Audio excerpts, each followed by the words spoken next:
Hi guys, welcome back to the சர்லவர் gaming channel. இந்த வீடியோவில் நம்ம டோக்கன் டவர் வந்துட்டு எப்படி முடிக்கிறது அப்படின்றத தான் பார்க்க போகிறோம். ஓகேங்களா? டோக்கன் டவர் வந்துட்டு நீங்கள் ஃபஸ்ட்டு உள்ளே வந்துட்டீங்க அப்படின்னா உள்ளே வந்து லாகின் பண்ணதும் நமக்கு லாகின் ரிவார்டு ஒன்று ஃப்ரீயாக கொடுத்துருவோம். அப்புறம் நம்ம ஸ்ட்ரெயிட்டாக கிளாஸ் ஸ்குவாட் மேட்ச்சு போகணும். கிளாஸ் ஸ்குவாட் மேட்ச்சில் போனோம்னா இந்த 3 இதையும் கம்ப்ளீட் பண்ணலாம். ஓகேங்களா? ஃபஸ்ட்டு இறங்குனதும் இந்த இது கேரக்டர், இந்த வண்டு கேரக்டர் இருக்குதுல்ல, அது எங்கே இருந்தாலும் எடுத்துக்கோங்க. அதே மாதிரி இறங்கினா 3 கில்லு 2000 டேமேஜுக்கு குறி வைங்க. 2000 டேமேஜ் வரணும், கில்லு விழுங்கணும். அந்த பண்டை கேரக்டரோ இல்லை அந்த ஸ்பெஷல் பவர் எது கிடைச்சாலும், அதாவது நான் சொல்கிறேன் ரெண்டு பவர், அந்த உருண்டை விழுவும்ல அந்த பவரும் வண்டு பவரும், இது ரெண்டும் எங்கே கிடைச்சாலும் எடுத்துக்கோங்க. ஓகேங்களா? அது ரெண்டையும் எடுத்து யூஸ் பண்ணிக்கோங்க. அதே மாதிரி 3 எலிமினேஷன் 2000 டேமேஜ் வரணும். 2000 டேமேஜுக்கு எத்தனை எலிமினேஷன் வேணால் நீங்கள் பண்ணிக்கலாம். பட் 2000 டேமேஜ் உங்களுக்கு வந்துட்டு கிடைக்கிற மாதிரி பார்த்துக்கங்க. டேமேஜ் கொடுத்து விட்டாலும் ஓகே, இல்லை எலிமினேட்டே பண்ணி வச்சாலும் அது பிரச்சனை இல்லை. நீங்கள் 2000 டேமேஜ் எடுக்கணும். ஓகேங்களா? 2000 டேமேஜ் எடுத்துட்டிங்கன்னா உங்களுக்கு எப்படியுமே 3 கிலோ வந்துடும். ஏன்னா 2000 டேமேஜ் அப்படின்றது வந்துட்டு ஃப்ரீ ஃபயர் கணக்குப்படி ஒரு 5 கிலோ 10 கிலோ கணக்கு வருது. ஸோ 3 கிலோ கன்ஃபார்ம் உங்களுக்கு வந்துடும். ஓகேங்களா? இப்போ அப்படி தான் வந்துட்டு 2000 டேமேஜ் நீங்கள் எடுத்துட்டிங்கன்னா உங்களுக்கு ஒரு டோக்கன் வந்துடும். அதே மாதிரி 3 கிலோ எடுத்துட்டிங்கன்னா உங்களுக்கு டோக்கன் வந்துடும். சரி ப்ரோ, எதுக்கு ப்ரோ அப்புறம் எதுக்கு ப்ரோ அந்த கேரக்டர் ஸ்கில் யூஸ் பண்ண சொன்னேன் அப்படின்னு சொல்லி நீங்கள் கேட்பீங்க. கேரக்டர் ஸ்கில் எதுக்கு யூஸ் பண்ண சொன்னேன் அப்படின்னு கேட்டிங்கன்னா, இந்த இடத்துல வந்துட்டு இந்த ஜுஜுட்சு கைசன் உள்ள ஸ்பெஷல் பவர்ஸை வச்சுட்டு ஒரு 200 டேமேஜ் கொடுக்கணும். அன்னைக்கான தேதிக்கு பிஆர் இல்லை சிஹெச் மேட்ச்சில் 200 டேமேஜ் கொடுக்கணும் அப்படின்றது போட்டிருக்கா. இப்போ நீங்கள் வண்டை கேரக்டர் யூஸ் பண்ணிங்கன்னா உங்களுக்கு 25 டேமேஜ் கம்பல்சரி போகும். அது போக இனிமேல் ஒரே இடத்துல நின்னா 25 5 போகும். ஓகேங்களா? எப்படின்னா இந்த இப்போ போகும் பாருங்கள். இப்போ நான் இங்கே உட்காந்துருக்கேன்னா இங்கே இருந்துக்கிட்டு வண்டுக்கு பவரை போட்டுட்டு, ஓகேங்களா, வண்டு பவரை போட்டு குத்திக்கிட்டு இருக்கேன். அதாவது மூமெண்ட் கொடுக்கணும். ஏதாச்சும் ஒரு மூமெண்ட் குத்தணும்னு இல்லை, நான் சும்மா எனிமி யாரும் கண்ணில் படாதனால மூமெண்ட் கொடுத்தேன். எனிமியை பார்த்தீங்கன்னா எனிமியில் அடிச்சிங்கன்னா சீக்கிரம் போயிடும். இந்த போயிடுச்சா 25 போகும். அந்த இங்கே ஒருத்தன் ஓடிக்கிட்டு இருக்கான், அவனுக்கு 25 போயிருக்கு. ஓகேங்களா? இதுதான் ஃப்ரெண்ட்ஸ்.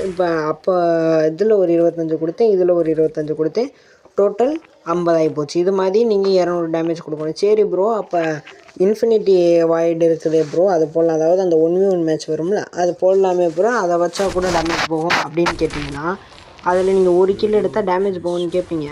ஆனால் அதில் என்ன சொல்கிறாங்கன்னா, நீங்கள் வந்துட்டு வெப்பனை வச்சு கில் எடுத்திருக்கீங்க, பவர் யூஸ் பண்ணல. ஸோ உங்களுக்கு வந்துட்டு அது கணக்கில் எடுத்துக்கப்படாது. இந்த வாய்டை வச்சு நம்ம அடிக்கிறோம்.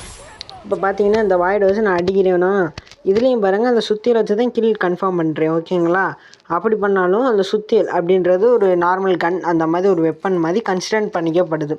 ஓகேங்களா? ஸோ அப்படி கன்சிடர் பண்ணிக்கிடும் போது நம்ம வந்துட்டு அடித்தோம்னா அது கணக்கில் எடுத்துக்கப்படாது ப்ரோ அப்படின்ற மாதிரி சொல்கிறாங்க. ஃப்ரீ ஃபயர் சைட்லேருந்து அந்த மாதிரி சொல்லியிருக்காங்க. ஸோ நம்ம வந்துட்டு இந்த 2 வெப்பனை தான் யூஸ் பண்ணணும். என்னென்ன வெப்பன் அப்படின்னு கேட்டிங்கன்னா, 3 பவர் இருக்குது. அதாவது இந்த சுகுனாவோட ஸ்லாஷிங் வாய்ட் இருக்குதுல்ல, அந்த பவர் யூஸ் பண்ணிக்கலாம்.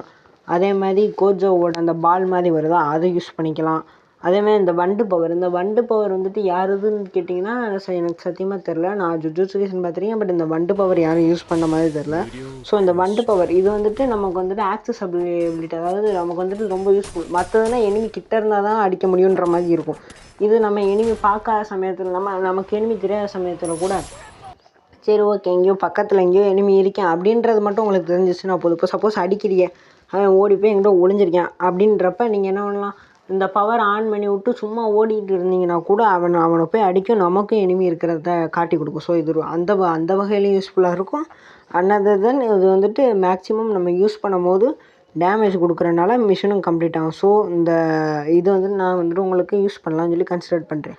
மற்றபடி ப்ரோ இல்லை ப்ரோ நான் ஏறி போய் அடிக்கிறேன் ப்ரோ அப்படின்னு சொன்னீங்கன்னா, நீங்கள் இந்த கோஜோவுடைய இதை யூஸ் பண்ணிக்கலாம். அதாவது எதுனா இந்த பால் மாதிரி போகும்ல, அதை யூஸ் பண்ணிக்கலாம். இல்லை ப்ரோ நான் வந்துட்டு ஒளிஞ்சுன்னு அடிக்கிறேன் ப்ரோ, ஆனால் ஆஃப் பண்ணிட்டு க்ளூவால் போடுவேன் அப்படின்னா, சுகுனாவோட ஸ்லாஷிங் வைடு நீங்கள் யூஸ் பண்ணிக்கலாம். ஓகேங்களா? அதை யூஸ் பண்ணி நீங்கள் அடிக்கலாம். பட் அது வந்துட்டு அந்தளவுக்கு டேமேஜ் கொடுக்காது. கோஜோவோடது கூட 70 கொடுக்கும். பட் ஸ்லாஷிங் வைடுக்கு ஏன் பவர் இறக்கி வச்சாங்கன்னு தெரில. படத்தை பார்த்தவங்களுக்கு தெரியும், டென்ஷன் ஆகிருக்கும். ஏன்டா அது எவ்வளோ பெரிய பவர், ஏன்டா அப்படி ஆக்கி வச்சிங்கன்ற மாதிரி இருக்கும். ஸோ இது ஓரளவுக்கு யூஸ்ஃபுல்லாக தான் இருந்துச்சு. சரிங்களா? அதே மாதிரி இந்த வீடியோவில் உங்களுக்கு என்னென்ன புதுசாக தெரிஞ்சிச்சு, இதை வச்சு நீங்கள் எந்தளவுக்கு டோக்கன் டவர் ஆக்சுவலாக இதெல்லாம் எடுத்ததுனால இந்த ½ மிஷின் காட்டும் பார்த்தீங்களா, இந்த ½ மிஷின் முடிகிறதுக்குள்ளேயே இந்த இதில் உள்ள எல்லா மிஷினையும் முடித்து டோட்டலாக ½ hour மிஷின் முடியும் போது எல்லா டோக்கனையும் கலெக்ட் பண்ணிடுவேன். ஸோ இது வந்துட்டு அரை மணி நேரத்துலேயே அன்றைக்கி அந்த டோக்கன் டவரை கிளியர் பண்ண முடியும். ஸ்டார்ட் பண்ண அதாவது இப்போலாம் வந்துட்டு என்ன பண்ணிடுறேன்னா ரொம்ப நேரம்லாம் எடுத்துக்கிறது இல்லை. 4 மணிக்கு விட்றாங்க, நான் 5 மணிக்கு கேமுக்குள்ளே வரேன்னா 5:45க்கே முடிச்சு டோக்கன் டவர். அது ஏன் அந்த காமனாக எக்ஸ்ட்ரானா சப்போஸ் நம்ம வந்துட்டு அந்த இந்த டேமேஜ் இருக்குது பார்த்தீங்களா, ஸ்பெஷல் இது டேமேஜ், அது அந்தளவுக்கு போகலை அப்படின்ற பட்சத்தில் அதை மட்டும் ஃபோக்கஸ் பண்ணி ஒரு 2-3 கேம் ப்ளே போய்ட்டு வந்தோம். ஒரு கேம் ப்ளே போதுங்க. பிஆர் போட்டிங்கல்ல, பிஆர் போகிறப்ப அது அந்த பவரை வந்துட்டு நீங்கள் கேர்ஸை கொடுத்து வாங்கிட்டீங்கன்னு வச்சுக்கோங்க.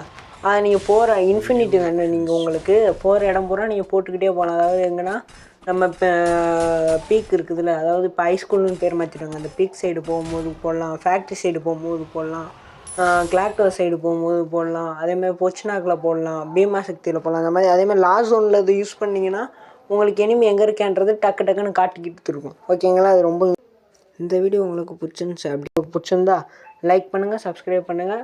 நமக்கு சப்ஸ்கிரைபர்ஸ் கம்மியாக இருக்குன்னு யோசிக்காதீங்க. இந்த மாதிரி புதுசான டெக்னிக்ஸ்லாம் நம்ம சேனலில் வந்துக்கிட்டே இருக்கும். சப்ஸ்கிரைப் பண்ணுங்கள். தற்போது உங்களிடமிருந்து விடைபெறுவதை உங்கள் SR lover gaming. Okay, bye guys.